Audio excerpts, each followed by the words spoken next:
Okay, so my name is Leah Cepko, and I'm a senior, and for my project, I decided to focus on the American food industry.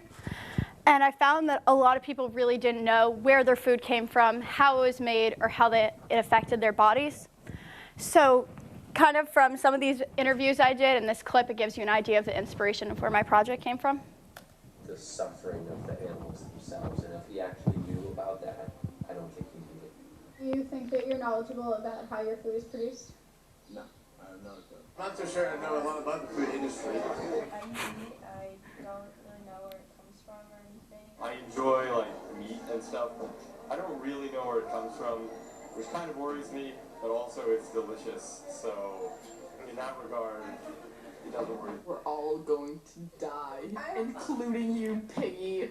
The ignorance is bliss kind of thing. And I would support and I would rally for more, but I don't think me choosing to eat a veggie burger or a hamburger is really going to make a difference.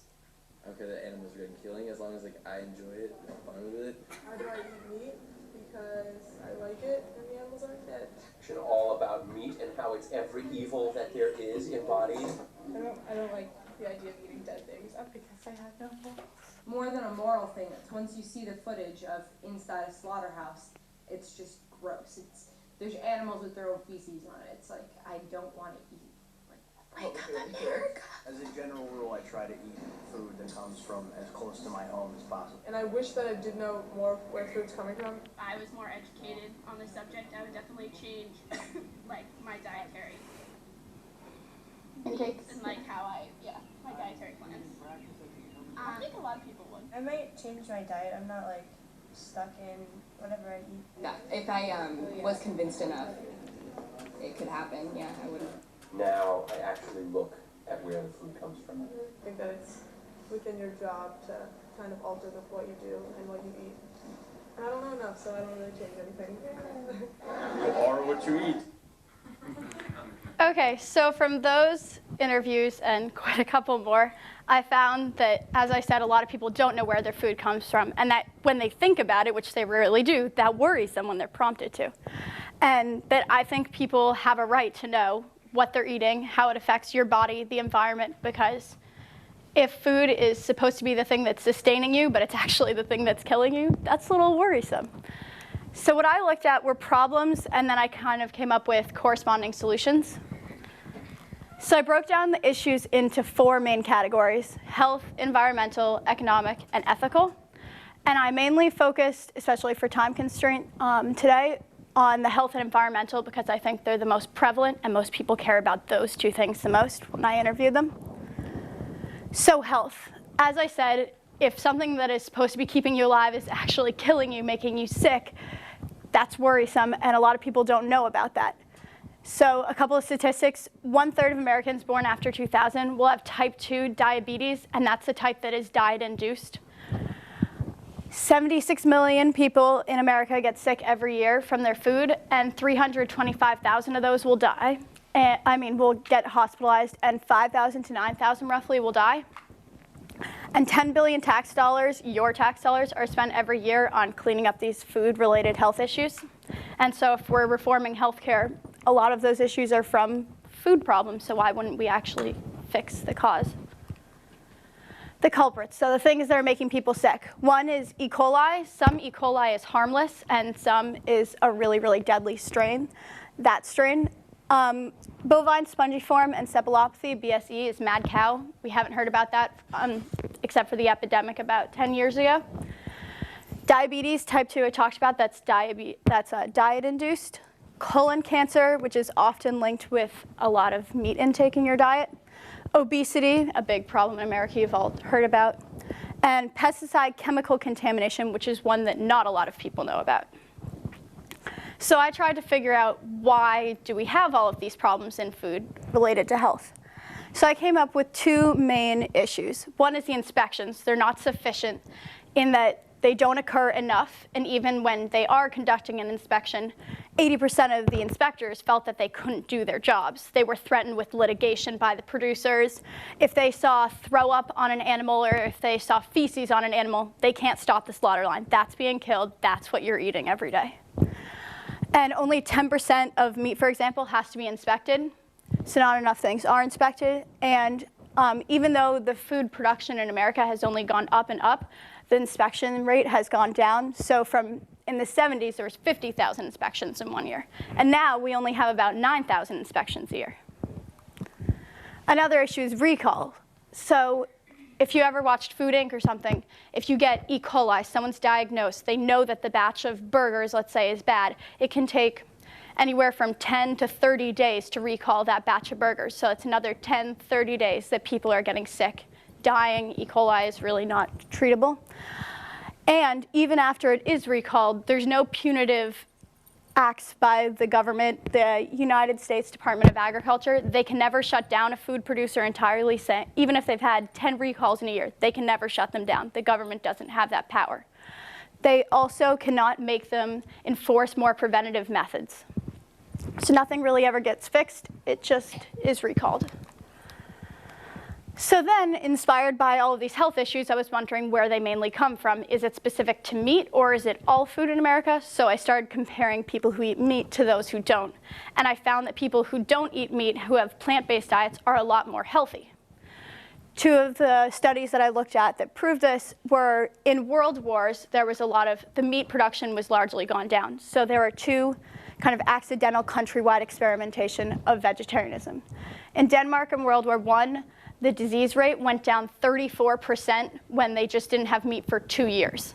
Similarly, during World War II in Norway, the rate of disease went down 20% for not having meat for 2 or 3 years.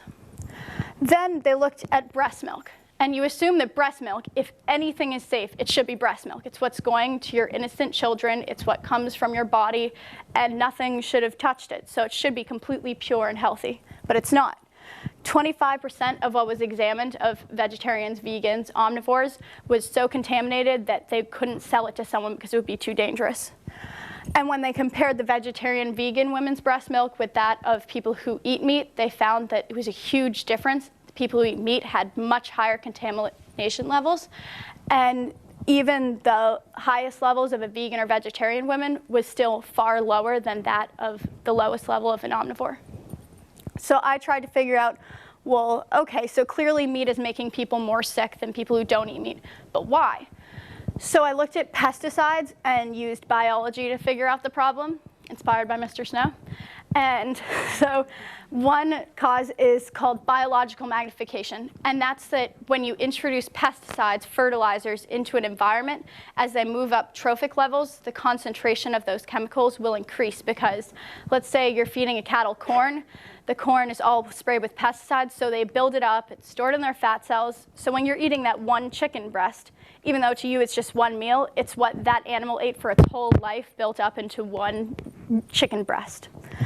So it's more dangerous if you're eating on a higher trophic level, higher on the food chain, if you're eating meat, because you're eating the corn that the chicken ate or the cattle ate. And I'm a vegetarian, I'm only eating the pesticide-covered corn individually. But similarly, I found there were a lot of other issues with pesticides that created problems in the environment. So this is biological magnification, a picture. It's a little bit blurry, but you can see the percentage rising up of the concentration of chemicals.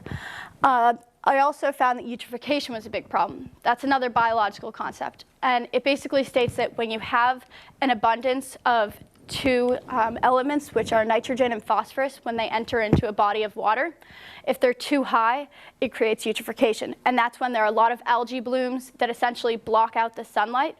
And when they block out the sunlight, photosynthesis can't happen. When that can't happen, you don't have enough dissolved oxygen, and essentially it ruins that ecosystem because the plants and the animals aren't getting enough oxygen, so they die.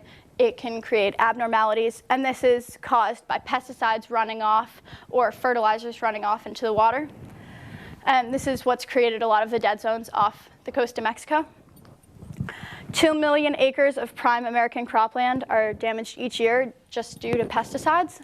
And in 1999, they examined a bunch of food and found that 40% of it had pesticide residue. And then pesticides have become so easily accessible and widely used. You can see their use from 1947 to 1960 to 1997. It's just increasing about tenfold. And that's why you have 2 million acres damaged each year. So why this is a problem and where these pesticides are used. They're mainly used on the cornfields in America. They talk about this a lot in Food Inc. They dominate most of the Midwest. They call it the cornucopia. And the reason that it's a problem is because all of this corn that is produced isn't even directly edible, most of it. It's what they call in the business type 2 commodity corn. And that means they usually boil it down to make high fructose corn syrup, maltodextrin, xanthan gum, all of these preservatives, additives. Or they'll use it to then go and feed cattle and chicken and animals for slaughter. So it doesn't have to be directly edible even to the consumer. This is not what you're eating, corn on the cob. And it's all sprayed with pesticides, fertilizers, things like that. Most of it isn't inspected. And a lot of subsidies have hurt the economy with this practice. It also creates low biodiversity, which is an environmental problem, because if you're only growing one species of plant over hundreds and thousands of acres of land, then the ecosystem is relying on only just one product, and it really hurts the turnover rate. And if you can't really rotate because it's all the same species, it essentially destroys the topsoil after many years, and it takes a long time for topsoil to be rejuvenated. So then I looked at organic versus industrial processed foods, because a lot of people think that inherently organic is always better environmentally, but it's not. It's better in that it doesn't use pesticides. If you're talking about meat, it doesn't use growth hormones, antibiotics, any of those chemicals. But most of it is produced in California. So if you're like us and you live on the East Coast, then it's traveling 3,000 miles. And it's not traveling in a Prius or something. It's traveling in a huge diesel truck, which is emitting a lot of CO2. So it's a separate issue from the eutrophication and issue of pesticides, but still it's wreaking havoc on the environment in a different way. However, if you're buying, let's say, industrial lettuce from the Midwest, then it's half the distance traveled, but it is using pesticides. So it's kind of a little up in the air of which one's better. So what I suggest is looking at the labels. Like if it's organic and it's from Vermont, then it's closer, and that would be better probably environmentally to buy. But it's just not, they're not as different as everyone thinks that they are. So then for my project, I really focused on the meat industry because it's a perfect kind of case study of all of these issues. It has the environmental, it has the economic, it has the ethical, and it has the health problems. And it's quite prevalent in that about 80% of Americans are omnivores, so they consume meat. Most of them consume 200 pounds of meat a year. And 400 animals are slaughtered in 13 national slaughterhouses every hour. So it's really a big business that affects America. It affects your bodies because you're eating it. And environmentally, just from a quick fact and a perspective, it takes 2,400 gallons of water just to make 1 pound of cow flesh. But if you're talking about whole wheat flour, it only takes 180 gallons of water. So you're already kind of wasting resources on the same quantity. So I looked at grain-fed cattle, mainly. And what I found is that cows are ruminant animals, meaning that they kind of have a multi-chambered stomach. They don't naturally digest grain like corn, but it's faster to grow them and have them grow bigger, grow faster. It's cheaper to buy corn than to have them grow based on eating pasture. But to compensate for all the sickness that they get from being force-fed corn, they feed them even more antibiotics to keep them from getting sick. But if you have a cow that has a strain of E. coli and you give it the antibiotics and it's resistant to those, then that antibiotic-resistant E. coli is the one that's doubling. So it kind of creates a superbug.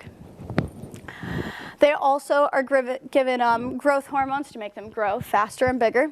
And the manure stream of all of their feces that have these growth hormones, these antibiotics, this pesticide-covered corn that's undigested, flows off. They can't do anything with it. Even if they were to give it to the neighboring spinach farm, they wouldn't put it on their crops because it would literally kill them. So it just runs off into the water, leading to eutrophication that I spoke of before. And because everything is kind of streamlined into these 13 national slaughterhouses, all of them are basically thrown into a huge, you could think of it as a mixer, and then a pack is grabbed down and says, okay, this is going to be one hamburger. So when you have a hamburger, it could have over 1,000 cattle in just one patty. And the problem with that is that you're increasing the chance of getting a health-related disease like E. coli, because now you have much more of a chance of getting it than if it was just 3 or 4 cattle in one patty. However, chickens are very sick too, but they're just not as focused on. There's something called Campylobacter jejuni bacteria, so kind of like E. coli, but it's different. It's still a bacteria. 70 to 90% of the chickens in America have them, but not all of them have the harmful lethal strain. And it's responsible for 2 to 8 million food-related illnesses a year, and that's about 200 to 800 deaths. This is all just in America. And if chicken sales were to be reduced, then $5.6 billion a year could be saved in public spending. So then when you have this problem, but you still want to eat meat, you wonder, okay, what are the better alternatives? So a lot of people will go to free range, free roaming, organic chicken or meat, or byproducts like eggs and milk. But those really aren't what they seem either. They're misnomers. You can essentially call anything free range or free roaming or organic if it has, quote, access to the great outdoors, but that can mean a variety of things. They can just put a window on a cage and call that free roaming. They can open the door for 5 seconds. The chickens all get lined up to go out, and then they slam it. That's free range. And that's not really what you think of when you're buying free range. You think it's this idealistic practice, but it's most of the time not. And that's one of the big problems with the government in general, with America and certification and labels, that they're so loosely defined, they largely can't be enforced. So then, with all these problems, I had to figure out some solutions. So one of the ones that I really argue for is vegetarianism or pescatarianism. That means you're eating fish or shellfish, or being a vegan, no animals or byproducts. And I found that there were a lot of arguments against vegetarianism, but when I looked into each of those, I could actually find usually a biological concept to refute it. For example, some people say, well, you're a vegetarian, you're a hypocrite. You're the one who's eating the biomass and all the plants. What are you talking about saving the environment? But actually, there's something called the green world hypothesis, and that states that you look around outside, it's still green. Clearly, the herbivores and vegetarians aren't eating too much of it because we still have a green planet. Another is that a lot of people think that it's unhealthy, that you can't get all of the protein you need, all what biologists call the essential nutrients, meaning all of the minerals, the vitamins, the amino acids you need, but you can. That's just not true. You can get all of them from just beans and corn and a couple other things, soy products. Also, you think that, okay, if you're actually eating the pesticide-covered corn, wouldn't you be more sick than me eating my meat? But I already explained that's kind of biological magnification. It's not as dangerous, it's less. Other people think it's less energy efficient because you have to eat more food, like a big leafy salad compared to maybe just a small hamburger patty to be satisfied. But there's a concept in biology called the rule of tens that's here. And it basically means that as you're going up each food chain level, trophic level, you're losing energy. It's only getting the organism that consumes it, only retains 10% of that net energy. So if you have all of this sunlight, then you only get 10%. You get 10,000 joules for the plant. And then it goes up, and they lose again, and they only have 10%. So when you're eating, you get the sunlight that then goes into the corn. So if I eat the corn, but you guys eat the corn that was fed to the cattle, then you're not getting as much energy as you can from eating lower. And a lot of other people think that there's not enough land to just feed vegetarians. If you were to say, okay, great, it works for you, but can you feed an entire country? You can. Biologists have estimated you can even do worldwide vegetarianism, and there would be enough land for that.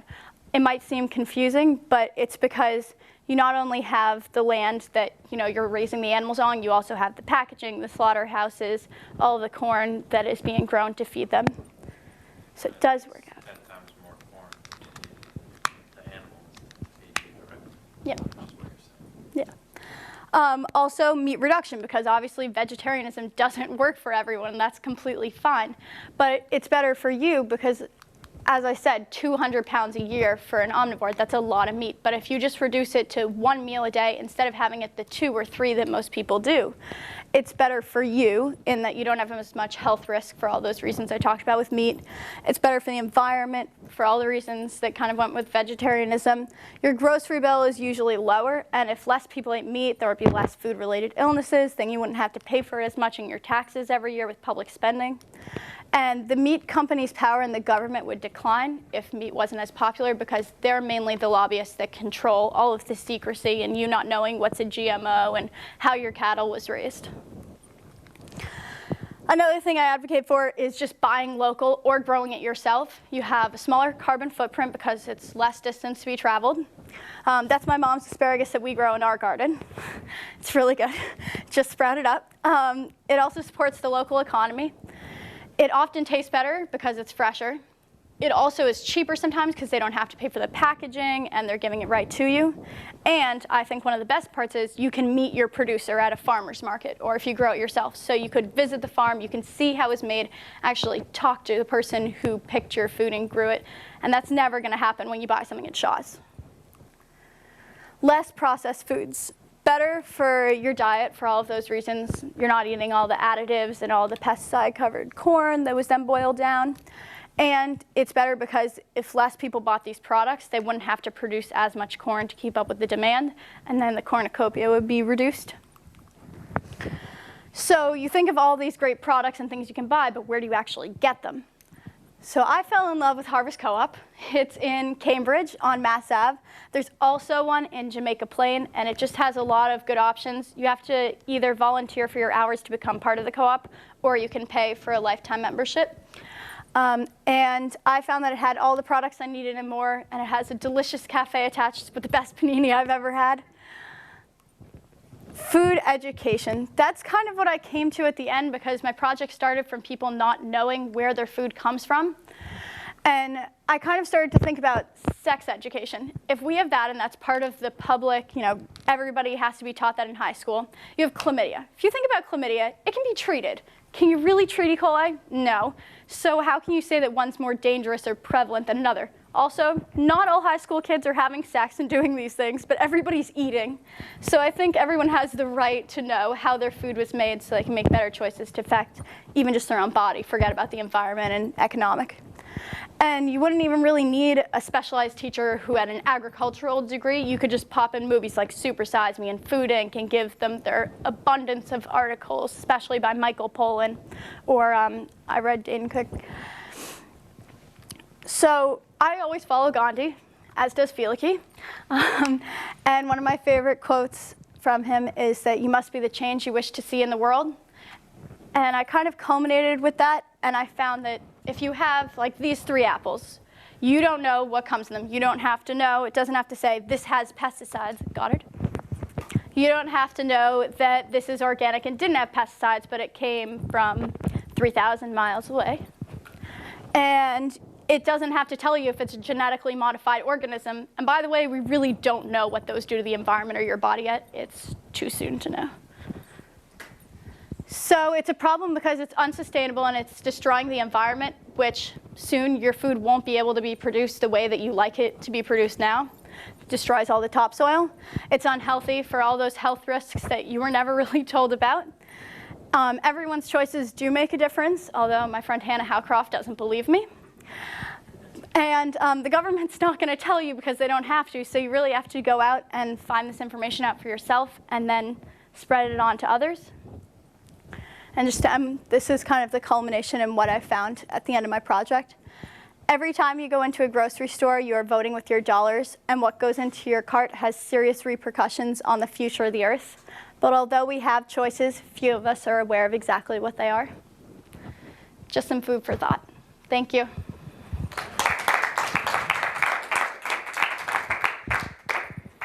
Questions? Yeah, God. My own struggle with trying to eat right over here, Uh-huh. all this kind of stuff, is often a question of access. Yes. Convenience of the supermarket. Right. As opposed to finding. Mm-hmm. And also price. Yes. I know our family, we're getting to the point where we can buy more organically, but we can't get everything. Absolutely. So, so does this end up becoming does eating healthy become a class issue? Yes, I think it definitely does. And that's why I think it's difficult, especially for people like next year I'm going to be on food stamps, and I don't know what I'm going to do about eating. Nothing's cheaper than black beans and rice dough. Thank you, Snow. That's what I eat. No, I know. That's what I eat now. Countries, they don't eat a lot of meat. Yeah, so I think that one thing is meat is more expensive. Like if you look at a salad at a restaurant, it's cheaper to buy it without chicken or something. And I think that buying local often is cheaper, but it's difficult, you know, for like in the winter here, there's no farmers markets. So I just kind of suggest, like I said, organic isn't always better either.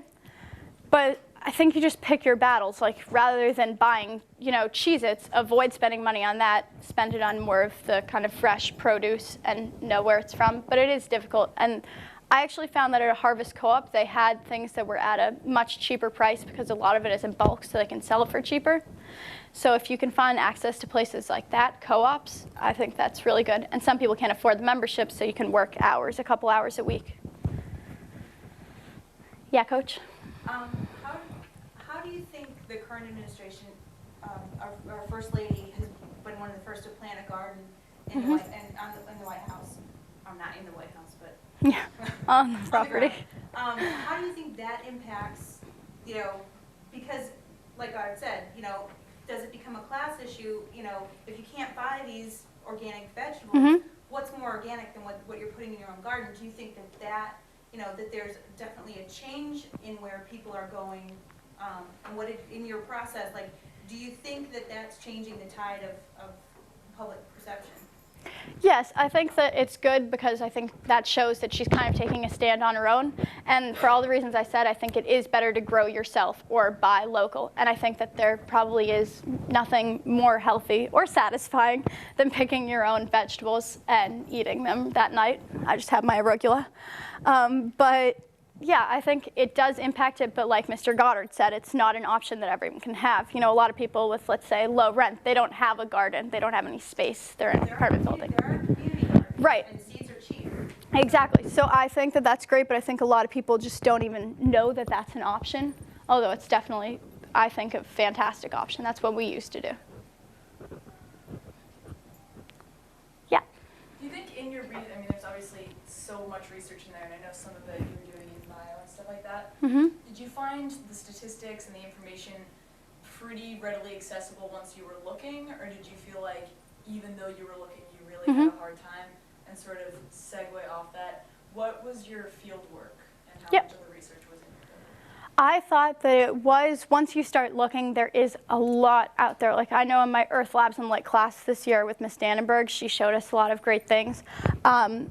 I think once you start looking, it's out there. It is hard because it's usually not condensed at all. Like I found the books were very, very long. But I think movies, even like Food Inc., is good because it gives you a snapshot of what's in the industry. But if you're going for more details, you do have to kind of sift through text. But everything in those texts I found to be very useful in one way or another. As for my field work, I did a couple kind of self-experimentations. I was a vegan for about a couple weeks. I went and visited farms. I met with the state agricultural representative of Vermont, and he offered me a job this summer, but I already have one. I really wanted to work there, though. He has a cute little organic farm.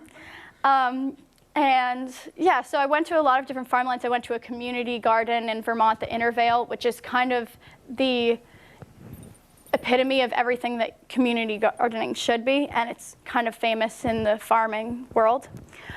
And then I met with a lot of different people for the interviews to try and figure out what is the attitude. So what do people not know? What should I be telling? Because some things people do know, like obesity is an issue in America. I couldn't tell you that, but you guys already know about that. So a lot of it was interviewing and figuring out what do people not know and what would shock people and what would people care about. Like some people don't care about the ethical or economic issues because they have enough money and it just doesn't bother them. But I think most people care about health because everybody cares if you're going to get sick. No problem. Snow? Two questions.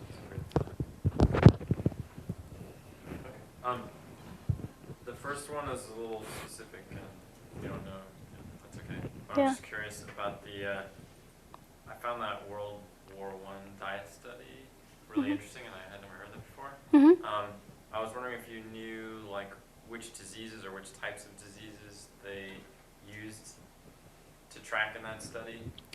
Or is it infectious diseases? It didn't. Only as far as like E. coli stuff, or is it like heart disease type stuff? It didn't say. It just said that the rate of disease of contraction of any, like, I guess all diseases, it just said, went down significantly.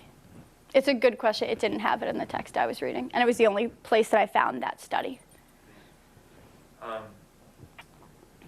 And I know because of time you didn't focus on the economics. Yep. But I assume you can field an economics question. Yeah. Okay. I'm curious what your opinion would be as far as what you think it would do to the U.S. economy if everyone became vegetarian. Mm-hmm. I mean, obviously it would change things. Yeah, that's actually. Net effects. Yeah, that's actually something I not disagree. I argue back and forth with Hannah Howcroft. What I did is I would almost take the people I interviewed and I would make little arguments with them of like, why does vegetarianism work? And it's true that the economy would just go flat. You could not just completely say, okay, next year, for the next 10 years, everybody's vegetarian, because there's all of the land you have to change over.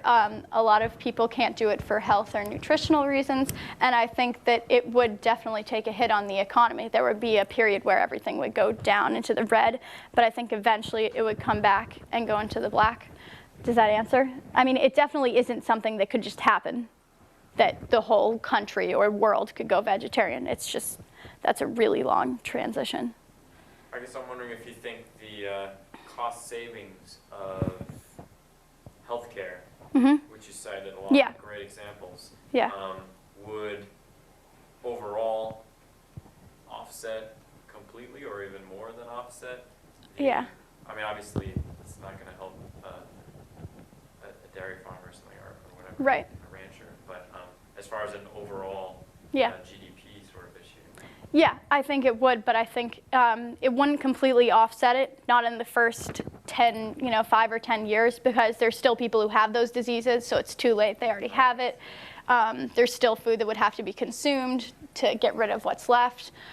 So I don't think that it would completely offset it or even make it zero, but I think after about 10, 15 years, it would be a huge turnaround, and I think the economy would actually go up a lot. Probably also make a case that the fishing industries would recover due to less eutrophication, especially in the Gulf. Yep. And the water quality would be better. Fish diet rather than cow diet. Yes, for sure. Yep. How long have you been a vegetarian? I've been a vegetarian for 2.5 years now. And so, was this, I guess it's